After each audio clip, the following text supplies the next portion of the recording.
तो आज की इस वीडियो में हम करने वाले हैं क्लास 10th आईसीएसई का बैंकिंग। और इसमें क्वेश्चंस आ जाते हैं 3 या 4 मार्क्स के एग्जाम में, ज़रूर आते हैं पक्का। तो इसके बारे में हम पहले इसका कॉन्सेप्ट समझते हैं कि बैंकिंग क्या होता है। तो यहाँ पे मैं लिख देता हूँ सबसे पहले कितने टाइप के बैंक अकाउंट होते हैं। तो यहाँ पे बैंक अकाउंट कितने टाइप के होते हैं, टाइप, इनके टाइप हम समझते हैं कि इनके कौन कौन से टाइप हैं। फर्स्ट हमारा होता है savings bank account, savings bank account. Second current bank account, हाँ करंट बैंक अकाउंट। थर्ड होता है हमारा टर्म डिपॉजिट, डिपॉजिट की स्पेलिंग थोड़ी सी गलत हो गई, deposit account. And last recurring deposit account, recurring deposit account. तो यहाँ पे हमें ज़्यादा अपने फोकस करना है रेकरिंग डिपॉजिट अकाउंट पे, क्योंकि हमारे कोर्स में सिर्फ रेकरिंग डिपॉजिट अकाउंट है, ये 3 अकाउंट हमारे कोर्स में नहीं दिए हुए हैं। तो इस वीडियो में मैं आपको ज़्यादा बताऊंगा रेकरिंग डिपॉजिट अकाउंट के बारे में। तो हर एक चीज़ इसके बारे में हम जानेंगे, क्वेश्चन इसके सॉल्व करेंगे, इसका फॉर्मूलाज मैं बताऊँगा। ओके गाइस, तो चलिए शुरू करते हैं। रेकरिंग डिपॉजिट अकाउंट से समझते हैं कि रेकरिंग डिपॉजिट अकाउंट क्या होता है। तो जैसे कि आपके पास कैश है और आपने उसे बैंक में दिया, रेकरिंग डिपॉजिट अकाउंट। तो यहाँ पे जो आपका जो वो हो जाएगा, मतलब कि जो कि जितने दिन आप देंगे, मतलब कि यहाँ पे मंथ में दिया जाता है, मतलब आप पैसे हर महीने देंगे। तो उसका at the end of period, मतलब कि कोई फिक्स टाइम होगा जब तक आपको देना है, किसी मंथ तक, कोई फिक्स मंथ तक आपको देना है। तो उसका जो इंटरेस्ट, उसके उस पैसे पे भी इंटरेस्ट मिलेगा जब आप उस पैसे को निकालेंगे। मतलब at the end of the period जब आप उस पैसे को निकालेंगे तब आपको कुछ इंटरेस्ट मिलेगा। और वो इंटरेस्ट उस पैसे के साथ इस तरह आप कैलकुलेट कर सकते हैं इंटरेस्ट, कि आपको उस पर कितना इंटरेस्ट मिलेगा। तो जहाँ पे पी है आपका प्रिंसिपल, जो आप हर महीने पैसे जितने डालेंगे, और आर है आपका रेट, कि कितने रेट पे है, और एन नंबर ऑफ मंथ, मतलब नंबर ऑफ मंथ, कितने महीने आपने पैसे डाले थे। तो इससे आप निकाल सकते हैं कि इंटरेस्ट आपको कितना मिलेगा at the end of the period. तो इस तरह से आप सॉल्व कर सकते हैं इंटरेस्ट को। अब इसका एक और फॉर्मूला रहता है, मतलब कि मैं बताता हूँ आपको। इस फॉर्मूले को आप याद कर लीजिए अच्छे से। और दूसरा फॉर्मूला हमारा रहता है मैच्योरिटी वैल्यू को फाइंड करने का, मतलब कि इसमें आपका जो पैसा आपने दिया है वो भी रहेगा और इंटरेस्ट के साथ ऐड करके, मतलब जितने दिन आपने दिया यानी एन मंथ, और प्रिंसिपल कितना दिया प्लस इंटरेस्ट। मैच्योरिटी वैल्यू का एक और फॉर्मूला रहता है NP multiplied by inside bracket 1 plus R multiplied by N plus 1 in bracket divided by 2400। तो इस टाइप से आप मेच्योरिटी वैल्यू फाइंड कर सकते हैं। अगर आपको इंटरेस्ट दिया हो, इंटरेस्ट ना दिया हो, और आपको रेट कैलकुलेट करना है, तो आप इस फॉर्मूले को यूज कर सकते हैं। बहुत बहुत रेयर केस में ये फॉर्मूला यूज होता है, लेकिन आप इसको याद कर लीजिए क्योंकि ये बहुत काम आता है। और टोटल अमाउंट जितनी भी आपको एंड ऑफ द पीरियड मिलेगी, टोटल अमाउंट उसे कहते हैं जो आपको एंड ऑफ द पीरियड, यानी जितने समय के लिए आप दे रहे हैं उतने टाइम पे इंटरेस्ट के साथ ऐड होके जो भी पैसा मिलेगा उसे ही हम बोलते हैं मैच्योरिटी वैल्यू। तो अब हम कुछ करते हैं इसके डिफरेंट टाइप ऑफ क्वेश्चन, हर एक टाइप के क्वेश्चन करते हैं। पहले आप क्वेश्चन को पॉज करिएगा, उसको अपने से ट्राई करिएगा, उसके बाद फिर सोल्यूशन को देखिएगा। चलिए स्टार्ट करते हैं। तो हमारा फर्स्ट क्वेश्चन है, Mr. Goswami deposit 1000 rupees every month in a recurring deposit account for 3 years at 8% per annum. Find the maturity value. तो ये क्वेश्चन काफ़ी इजी है। इसमें आप मैच्योरिटी वैल्यू के फॉर्मूले में इन वैल्यू को पुट कर देंगे तो आपको मैच्योरिटी वैल्यू मिल जाएगी। तो चलिए मैच्योरिटी वैल्यू इसकी कैलकुलेट कर लेते हैं। तो मिस्टर गोस्वामी ने जितना भी डिपॉजिट किया है वो हम यहाँ पे लिख लेते हैं। 1000 एवरी मंथ उन्होंने रेकरिंग डिपॉजिट अकाउंट में पैसे डाले हैं हर महीने। तो यहाँ पे हम एवरी मंथ इसमें हर महीने का लिया जाता है। और अब हम कैलकुलेट कर लेते हैं इसमें कितने साल के लिए उन्होंने डाले, मतलब हर महीने कितने साल के लिए उन्होंने 1000 रुपये डाले। तो ये आ जाएगा आपका 12 into 3 which is equals to 36 month, मतलब 36 मंथ उन्होंने 1000 रुपये हर महीने डाला। तो ये n जो है वो नंबर ऑफ मंथ्स होता है, इसे आप ज़रूर ध्यान रखिएगा। ईयर्स मत रख दीजिएगा इसमें, नहीं आप क्वेश्चन सॉल्व करते समय n की जगह 3 रख देंगे। और रेट है हमारा 8%, रेट इज 8%। अब हमें मैच्योरिटी वैल्यू कैलकुलेट कर लेनी है। तो मैच्योरिटी वैल्यू का मैंने फॉर्मूला आपको बताया था। फॉर्मूले से भी आप सॉल्व कर सकते हैं और आप ऐसे भी सॉल्व कर सकते हैं, लेकिन मैच्योरिटी वैल्यू का जो फॉर्मूला है वो थोड़ा सा लंबा हो जाता है, इसलिए आप चाहे तो पहले इंटरेस्ट कैलकुलेट कर लीजिए। तो यहाँ पे इंटरेस्ट होता है PRN in bracket n+1 divided by 2400, या फिर आप इसको ऐसे भी लिख सकते हैं, दोनों ही सही है। मल्टीप्लाई कर देंगे तो 2400 आएगा।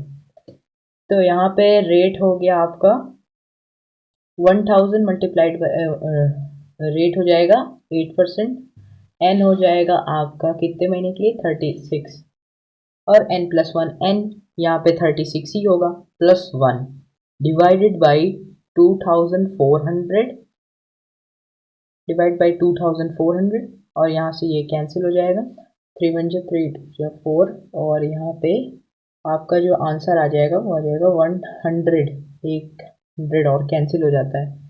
तो यहाँ पे 10 मल्टीप्लाइड बाई 4 इंटू 3 इंटू 37। तो इसको आप जब कैलकुलेट कर लेंगे 12120 मल्टीप्लाइड बाई 36, ये हो जाएगा आपका 4440। ये रही आपकी इंटरेस्ट। अब मैच्योरिटी वैल्यू कैलकुलेट कर लेंगे।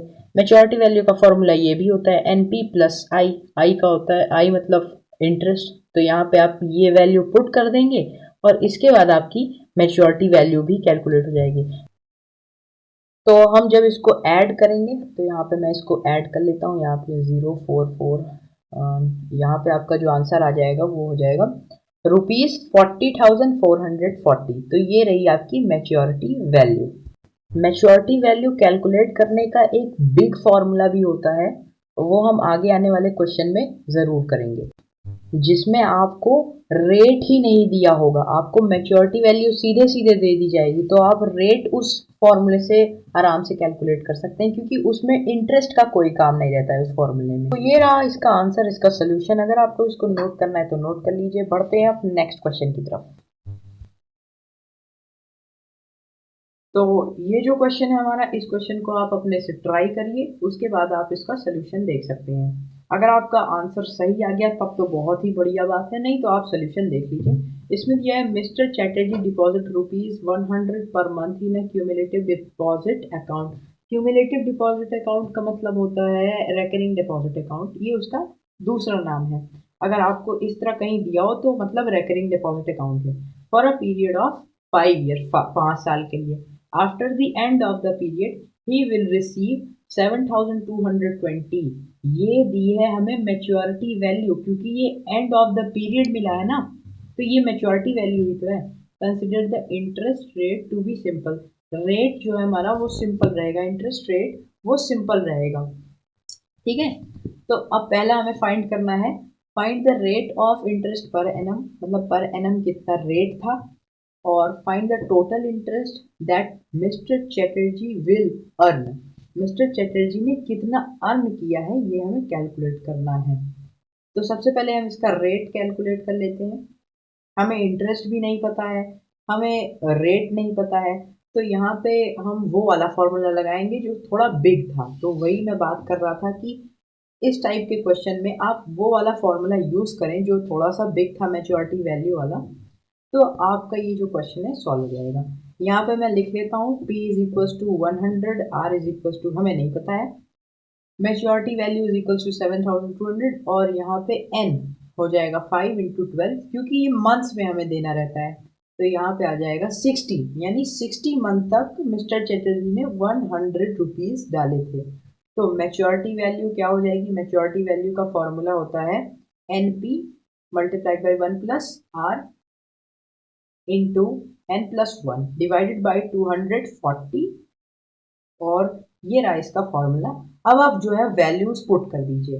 अब यहाँ पे हम वैल्यूज, अगर आप एक बात और बता देता हूँ, अगर आप इंटरेस्ट वाला कैलकुलेट कर लेते, इंटरेस्ट वाला फॉर्मूला लगाते, तो यहाँ पे हमें इंटरेस्ट नहीं पता है तो आप इस फॉर्मूले से कुछ ना कर पाते, दो अननोन हो जाते आपके पास, तो आप ना सॉल्व कर पाते। इसीलिए यहाँ पे हमारे पास इस मेजॉरिटी वैल्यू वाले फॉर्मूले में एक ही अननोन है, तो हम इसमें वैल्यूज पुट करके इसका आंसर ले आ लेंगे। तो यहाँ पे मैंने सारी वैल्यूज पुट कर ली और यहाँ पे रेट हमें नहीं पता है, यहाँ पे रेट हम लिख लेते हैं। n क्या है हमारा 60, 60 प्लस 1, 60 प्लस 1 240। तो अब हम इसको उधर भेज देते हैं, 7220 डिवाइडेड बाई 6000 और ये हो जाएगा आपका, जब आप एलसीएम करेंगे तो 240 प्लस 60, आप इसको ऐसे भी लिख सकते हैं या फिर आप इसको ऐसे लिख सकते हैं, मतलब दोनों तरीका सही है, लेकिन 61R ज़्यादा सही है, डिवाइडेड बाई 2400। अब आप 2400 को उधर भेज देंगे तो ये हो जाएगा 7220 multiplied by 2400 which is equal to, अगर आप 6000 को उधर भेज देंगे तो वैसे आप 6000 को उधर भेजिए मत, मैं तो बस ऐसे ही कर दे रहा हूँ। आप यहाँ से इसको कैंसिल मतलब और सिंप्लीफाई कर लीजिए, यानी इसको और सिंपलेस्ट फॉर्म में इसके लिख लीजिए, जैसे कि मैं लिख ले रहा हूँ यहाँ पे। तो इसका और सिंप्लीफाई फॉर्म हो जाएगा ये, जैसे कि मैंने सारी वैल्यूज को मतलब वो कर दिया है, इनमें से कॉमन आउट कर दिया है, कॉमन कट कर दिया है मैंने, तो ये हो जाएगा 2888 is equal to 2040 plus 61R। हम 61R को इधर लिख लेते हैं, इज इक्वल टू 2888 माइनस 2400, जिसका आंसर आ जाएगा आपका 488। अब आप 61 को उधर भेज देंगे, 488 से जब ये डिवाइड करेंगे तो आपका रेट जो है वो आ जाएगा 8%। तो हमने यहाँ पे रेट कैलकुलेट कर लिया। अब हम यहाँ पे रेट लिख देते हैं, तो यहाँ पे 8% हमारा रेट हो गया है। तो हमने फर्स्ट पार्ट जो कि रेट था वो कैलकुलेट कर लिया है। अब सेकंड पार्ट जो था हमारा टोटल इंटरेस्ट, टोटल इंटरेस्ट हम कैलकुलेट कर लेते हैं। अब हम सिंपल है, इंटरेस्ट का फॉर्मूला लगा देंगे, रेट हमें पता है, एन भी पता है, पी भी पता है, सब चीज़ पता है, तो अब हम उसका फॉर्मूला लगा के सीधे से वैल्यू निकाल लेंगे इंटरेस्ट की। तो यहाँ पे आ जाएगा, फॉर्मूला लिख दीजिए, अब इसमें पुट कर दीजिए 100 into 8 into 60 into 61 divided by 400। तो जब आप इसको और इसमें से कॉमन आउट करेंगे तो ये आपका जो है इतना आ जाएगा 2 इंटू 10 इंटू 61। तो जो आपका फाइनल आंसर आ जाएगा वो आ जाएगा 1220 रुपीज़। ये रहा आपका इंटरेस्ट। तो हमने कैलकुलेट कर लिया है इंटरेस्ट, इस तरह से हम कैलकुलेट कर लिए हैं इंटरेस्ट। ओके गाइस, तो ये था हमारा क्वेश्चन। अब चलते हैं अपने नेक्स्ट क्वेश्चन की तरफ। तो लास्ट क्वेश्चन अब हम देख लेते हैं। तो यहाँ पे हमारा दिया है, mister Kumar open a recurring deposit account of ₹200 per month. How many installment does he have to pay to get a maturity value of ₹5,150? The bank pays a simple interest of 7%. तो मिस्टर कुमार ने open किया recurring deposit account, जिसमें वो हर महीने 200 रुपये डालते हैं। और अब इसमें पूछा है हमें एन मतलब नंबर ऑफ मंथ, मतलब कितने महीने वो पैसा डालेंगे तब जाके उन्हें जो मैच्योरिटी वैल्यू मिलेगी at the end of the period वो 5,150 150। तो हमें बताना है n यानी मंथ, तो इसमें हमें n कैलकुलेट करना है। तो चलिए कैलकुलेट करते हैं। तो अब मैं सारी गिवन चीज लिख देता हूँ। हमारा जो प्रिंसिपल है वो ₹200 है और रेट है हमारा 7%। और अब इसमें हमें दिया हुआ है मैच्योरिटी वैल्यू, तो यहाँ पे हम मैच्योरिटी वैल्यू भी लिख देते हैं। मैच्योरिटी अमाउंट या फिर मैच्योरिटी वैल्यू ₹5150। और हमको कैलकुलेट क्या करना है, एन यानी मंथ, है ना। तो आप पहला फॉर्मूला लगाएंगे मैच्योरिटी वैल्यू का, जिसमें आपको इंटरेस्ट नहीं पता तो ये फॉर्मूला नहीं लगेगा। तो दूसरा फॉर्मूला लगाएंगे, वहां पे आप इसको सॉल्व कर लेंगे। तो इस तरह से हम इसको दूसरा फॉर्मूला लिख देंगे। तो ये रहा आपका दूसरा फॉर्मूला मैच्योरिटी वैल्यू कैलकुलेट करने का। तो यहाँ पे हम वैल्यूज जितनी गिवन है सब पुट कर देंगे।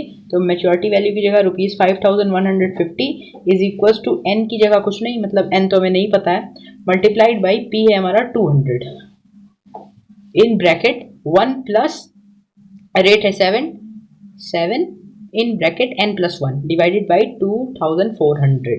तो अब यहाँ पे आप इसको जो है इसका एलसीएम लेंगे ब्रैकेट के अंदर। पहले तो हम इसको लिख देते हैं 5150 इज इक्वल्स टू n तो एज इट इज रहेगा और मल्टीप्लाइड बाई 200 अंडर रूट 2। जब इसको एलसीएम लेंगे आप तो यहाँ पे आ जाएगा 2400 plus 7x plus 7 divided by 2400। तो यहाँ पे मैं इसको सही कर दूं पहले, और उसके बाद फिर आप इसको जब और कैलकुलेट करेंगे तो यहाँ पे 5150 ही रहने देते हैं। अभी मैं बहुत सिंपल तरीके से आपको बता रहा हूँ कि कैसे करना है। तो 200 को जब आप अंदर ले जाएंगे तो ये मल्टीप्लाई हो जाएगा, ये तो ब्रैकेट के अंदर हो जाएगा, क्योंकि ये प्लस में है ना, तो इसे हम ब्रैकेट के अंदर लेंगे। अभी यहाँ पे 7n है तो इसलिए हम इसे प्लस में ले रहे हैं, और डिवाइडेड बाई 200। तो ये जब आप इसको कट कर देंगे, इसको और सिंपल कर देंगे तो नीचे 12 बचेगा, तो 12 हम उधर भेज देंगे, यानी 1550 multiplied by 12 is equals to. अब यहाँ पे जो बच जाएगा, पहली बात तो यहाँ पे जो मैंने x लिखा है मैंने गलती से लिख दिया, यहाँ पे n होगा। तो यहाँ पे मैं इसको एक बार रब करके n लिख देता हूँ, n और यहाँ n। अब हम लिख देते हैं आगे n in bracket 2400 plus 7n plus 7। तो जब आप इसको सॉल्व करेंगे तो ये आपका आ जाएगा 61,800 is equals to 2400 and plus 7x square plus 7x। तो जब आप इसको एक साइड ले जाएंगे, तो जब आप इसको लेफ्ट हैंड साइड ले जाएंगे तो ये कुछ इस टाइप से आपका हो जाएगा 7x square plus 2407n minus 61,800। यहाँ पे जो मैंने x स्क्वायर लिखा है, यहाँ पे मैं इसको पहले एक बार रब कर देता हूँ, क्योंकि ये मैं बार बार n लिख दे रहा हूँ, x लिख दे रहा हूँ, यहाँ पे होगा n। तो अब इसको फैक्टराइजेशन से जब इनके कॉमन रूट्स निकाल लेंगे x के बाय फैक्टराइजेशन मेथड, ये चीज़ मैं आपको क्वाड्रेटिक इक्वेशन चैप्टर में मैं बता दूंगा कि जब मैं इसको कराऊंगा। और यहाँ पे आप इसको क्वाड्रेटिक फॉर्मूले से भी सॉल्व कर सकते हैं। तो यहाँ पे हो जाएगा 7x square plus 2575n minus 168n minus 61,800। तो जब आप इनको कॉमन, इनमें से कॉमन लेंगे, 2 का पेयर सम बनाते हैं फैक्टराइजेशन मेथड में, अगर आपने किया है तो आपको पता होगा। तो यहाँ पे n into 7x plus 2575 minus 24 multiplied by 7x plus 2575 equal to 0। तो यहाँ से आपके जो रूट्स यहाँ पे जो आपके मतलब जब आप इनको सॉल्व कर लेंगे तो आपका जो रूट्स आएगा, यहाँ पे मैं लिख देता हूँ roots, x is equal to minus 2595 divided by 7, x is equal to 24। तो जहाँ पे ये आपका आंसर माइनस में तो नहीं हो सकता, क्योंकि नंबर ऑफ मंथ कभी माइनस में तो हो नहीं सकते। तो n जो है आपका हो जाएगा number of months is equal to 24। Number of month is equals to 24th month आप जब पैसा देंगे तब आपको इतनी मैच्योरिटी वैल्यू मिलेगी जितनी थी 5150। तो इस टाइप से हम सॉल्व करते हैं। अब जो इसका एक और मेथड है, जैसे ये क्वाड्रेटिक इक्वेशन दी हुई है, तो ये एक आपकी क्वाड्रेटिक इक्वेशन है जिसके ऊपर पूरी एक वीडियो मैंने बनाई है यूट्यूब पे, उसे आप देख सकते हैं, डिस्क्रिप्शन में मैं लिंक दे दूंगा। मैं आपको बताता हूँ उसको कैसे करना है। तो आप पहले क्वाड्रेटिक फार्मूला देख लीजिए, मैं बताता हूँ क्वाड्रेटिक फार्मूले किसे कहते हैं। तो यहाँ पे हम यूज़ कर रहे हैं क्वाड्रेटिक फार्मूले का, जिसमें आप वैल्यूज पुट करेंगे तो आपका आंसर आ जाएगा। तो यानी x is equals to minus B plus और minus B square minus 4ac divided by 2a। तो ये रहा आपका फॉर्मूला, जहाँ पे b, a और c जो है वो नॉन वैल्यू है। तो ये देखिए, जैसे a is equals to c, तो यहाँ पे जो है a आपका इस क्वाड्रेटिक इक्वेशन में 7 हो जाएगा और b 2400 और c हो जाएगा 407 और c हो जाएगा माइनस 61,800। तो आप साइन के साथ लीजिएगा। तो यहाँ पे आप जब वैल्यूज पुट कर देंगे तो आपके दो रूट्स आ जाएंगे। तो यहाँ पे इस तरह से आप इसको सॉल्व कर लेंगे। तो ये मतलब ये क्वाड्रेटिक फॉर्मूले से आपने सॉल्व कर लिया, बस वैल्यूज पुट कर दीजिए और आंसर आ जाएगा। और अगर आपको फिर भी देखना है तो इस वीडियो को देख लीजिए, आप सर्च कर लीजिए quadratic formula by mister Mathlet YouTube पे, या फिर डिस्क्रिप्शन में भी मैंने इसकी लिंक दे दी है, तो आप उसे देख सकते हैं। तो मैं आपको इसका होमवर्क बता देता हूँ, ये है आपका होमवर्क। तो इसे आप करके कमेंट कर दीजिएगा इसका आंसर। तो मैं अगर आपका ये आंसर इसका सही रहता है तो मैं आपको बता दूंगा। ओके गाइस, तो ये थी कंप्लीट वीडियो ऑन बैंकिंग। तो यहाँ से आपका बैंकिंग पूरा क्लियर हो गया है। ये जितनी भी मैंने क्वेश्चंस कराए उसे आप पूरा सॉल्व कर लीजिए एक बार फिर से अच्छे से। तो ICSE का सेकंड चैप्टर भी हमारा क्लियर हो गया है। तो हम अपनी अगली वीडियो में मिलते हैं। Thank you.